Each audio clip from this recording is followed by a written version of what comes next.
Hi.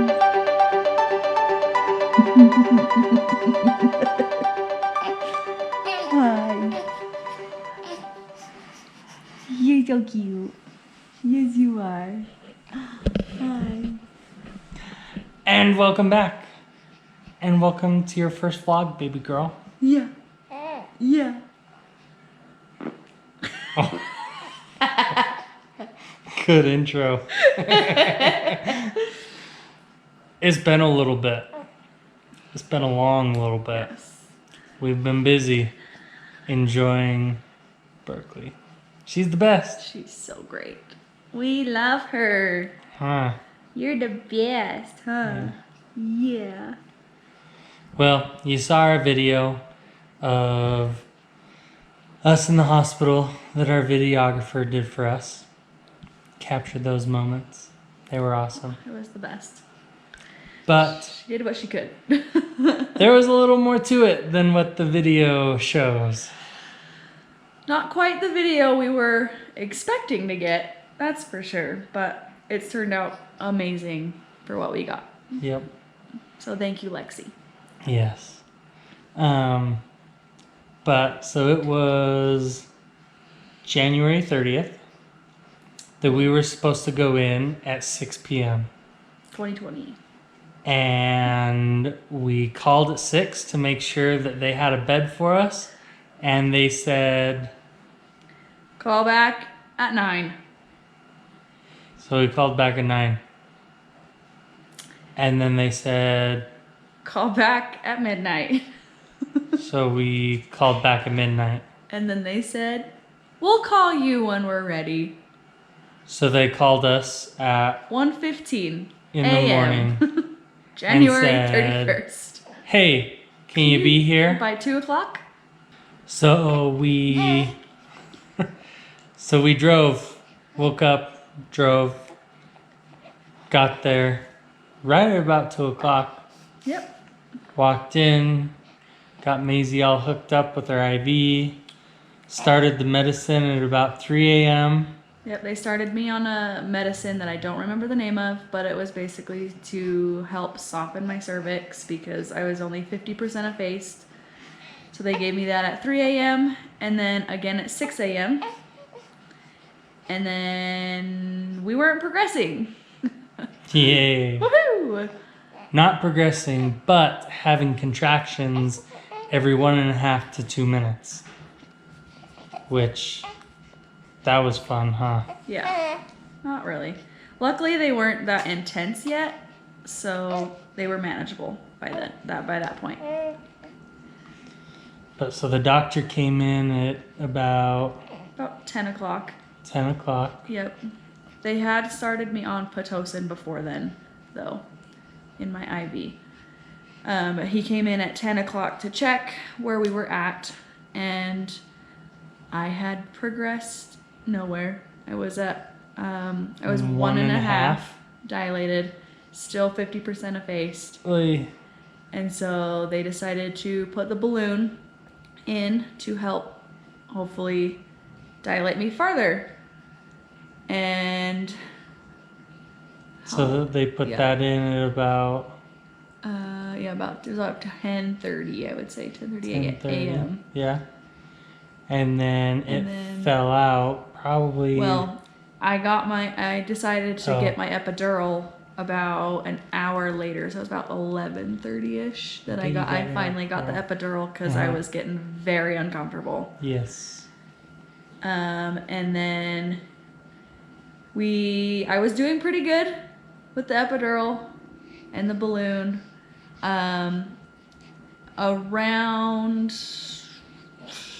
2-ish, I would say. They came in, I was maybe at like a 3. And so they had sat me completely upright to put some pressure on the balloon to hopefully help get us to a 5 so that the balloon would come out. And then about 4 p.m., the doctor came back in. I was finally at a 5, the balloon came out, he broke my water, and then things got interesting. To say the least. So from that point, I started to get very uncomfortable. Was trying to get the epidural like as much as possible every 15 minutes. I was having Scott push the button to like make sure I was fully dosed, and about every 15 minutes I was getting more and more uncomfortable. So the nurse came in and was like, hey, we'll call the anesthesiologist to see if he can come look at your epidural, make sure everything's working okay, because I kept asking, because I was like, I feel like I'm feeling a lot more than I should with an epidural. And so they tried to make me as comfortable as possible. So he would have come in right away. Yes. But there were 6 other C-sections that were happening within his shift. 3 of them were scheduled. 4 of them were scheduled. Oh no, 2 of them were scheduled. 2 were scheduled. 4 were emergents. And were we number 6 or were we number 7?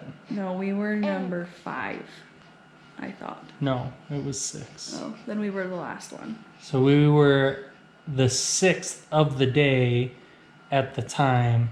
And so when Maisie was getting uncomfortable, not feeling stuff, well, he was in a C-section. A C-section already, so there was nobody to come. Right. So the nurse basically laid me on my side, tried to stick this like big peanut ball in between my legs, just to try to make me as comfortable as possible for the time being.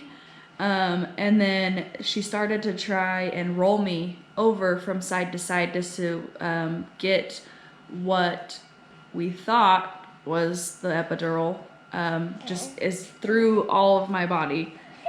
So I was probably rolling over after every contraction. Mm-hmm. Oh yeah, goodness, we're getting to you. Don't worry. And again, I was contracting every minute at this point, and I was only at a 5. So I kept rolling over from one side to the other side, and every time I rolled over, we had another nurse in our room. Because someone's heart rate kept dropping every time I contracted. Yeah. That was you. Yeah. Yeah. And so her heart rate was sitting normal at about 120, 135, bouncing up there. And then they would roll her. She would have a contraction. And Burke's heart rate would drop.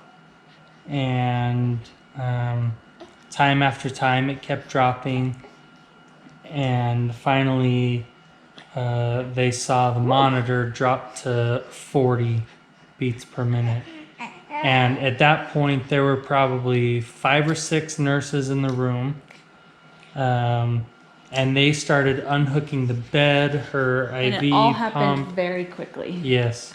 Another nurse walked in with a bunny suit and at that mask point, and everything for yes, me. At that point, I had rolled over, and my husband had disappeared, and I didn't know where he had disappeared to, because it all again happened very quickly. Once her heart rate hit 40, we were pretty much unhooked from the wall and on our way to the OR.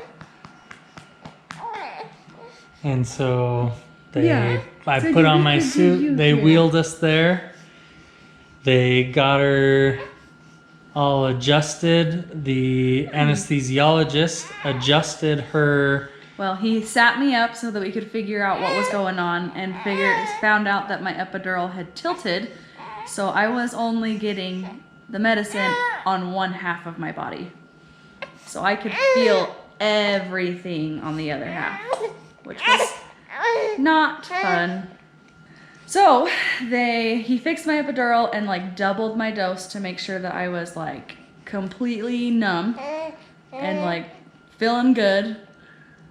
And the reason why they sat you up first was because they did the wet test or the cold test. oh yeah, Do you remember that? They had it's like a little like wet cloth. Yep, and they touched her cheek and her neck or something, and then went and touched her leg, and she was like, I can feel that.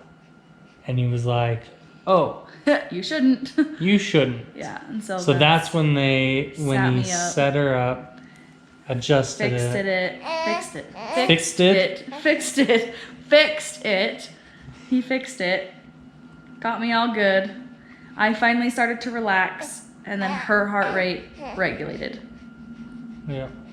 Normalized, and the doctor came to us and said, look, we can take you back to the room. Her heart rate looks okay now.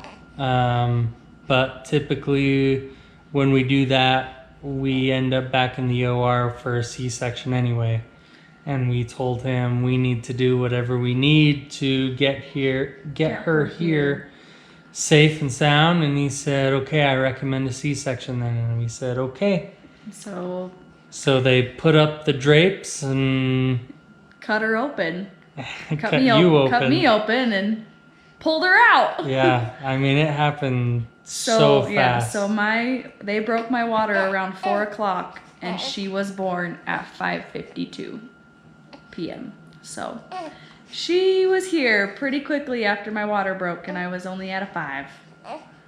She was determined to get here. But after they took her out, they had discovered that her cord was actually wrapped around her neck. So every time I contracted, it was restricting her airway. That's why her heart rate kept dropping. Very scary, but once she was out, she was good. They took her into they like passed her through a little window into like this little nursery. Yep. Got her all cleaned up, weighed her. She was 6 pounds, 5 ounces, 19 inches long. They got me all situated and taken care of, and put then back together. Yep, sewn back up. And then nurses looked at Scott and said, "Here you go, Dad." And he said, "Are you sure?" I don't even remember that. That's literally all I can remember, because everything once I was in the OR was pretty blurry. But I do remember him telling me that she had hair on her head, because we thought that she was going to be bald. And that when he said, "Are you sure?" But so they handed her to him. He got to hold her very, very first. And then he put her in my arms so that we could get wheeled back into our room. Yep. And I pretty much cried for like an hour straight after that. Yep. Because she was finally here, and it was the best thing ever, huh? Yeah. Yeah. It's the best thing ever. Yep. And that's kind of our story. And here we are, 6 weeks later. Huh. Yeah. Yeah. Yeah. Yeah. She's hungry. She's getting hungry. So, we're going to go. But if you haven't, follow our Instagram, because we have been posting on that. And Meet the Jensens. Lots of cute baby photos. Lots. And like, comment, subscribe, hit the bell so that you have all the notifications of when we post, so you can keep seeing this cute face. Yeah. And yeah. Stay along for our journey as we watch this little peanut grow. Thanks, guys. See ya.